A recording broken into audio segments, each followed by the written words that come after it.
Docteur Geoffroy, pourquoi cette démarche?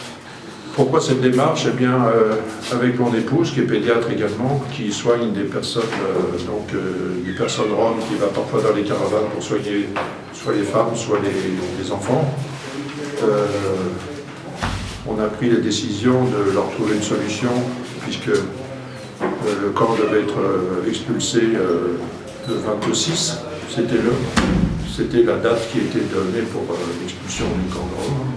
Ce matin, nous sommes allés au Conseil général, où il y a une motion qui a été proposée par le Front de gauche, mais qui a été refusée à une forte majorité. Cette motion demandait que les conseillers généraux soient cléments envers ces personnes. On demandait en particulier de surseoir pendant quelques mois, et aussi demandé d'organiser une table ronde pour leur trouver un logement durable. Et donc, comme c'était refusé, eh bien, on a pris la décision on les a prévenus qu'il y avait une possibilité de venir, d'être hébergés ici.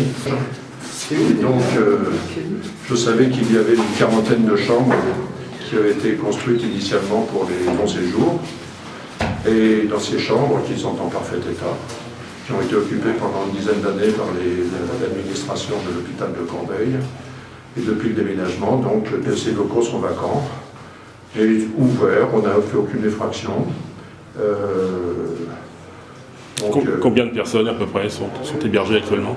Sont arrivées à peu près 150 personnes, au bas mot. Ils sont en train de les compter là. Et bon, il y a quoi? Il y a des enfants, des femmes? Alors il y a une soixantaine d'enfants, il y a 30 à 35 femmes, jeunes femmes, avec leurs bébés, il y a une dizaine de bébés de moins d'un an, et puis une quinzaine de vieillards, donc qui sont arrivés, certains clopinants, ayant du mal à marcher, d'autres très essoufflés avec de l'asthme, enfin donc des gens en état de santé très précaire.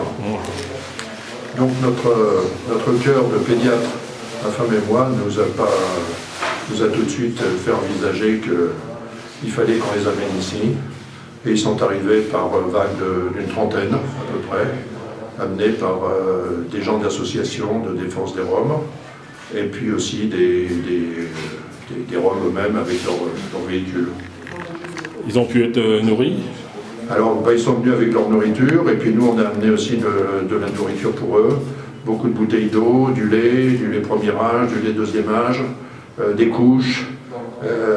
Voilà tout ce que peuvent prévoir des pédiatres. D'accord. Vous pensez qu'ils vont pouvoir rester quelque temps ici? Moi je souhaite qu'ils puissent, ça dépend de la clémence du directeur de l'hôpital. Je pense qu'il ne peut pas, vraisemblablement il ne pourra pas les expulser sans leur trouver une solution, ou sans que les associations trouvent des solutions pour chacun. Okay. On voit mal, après avoir été expulsé d'un mois, il serait expulsé d'un lieu d'accueil. Okay.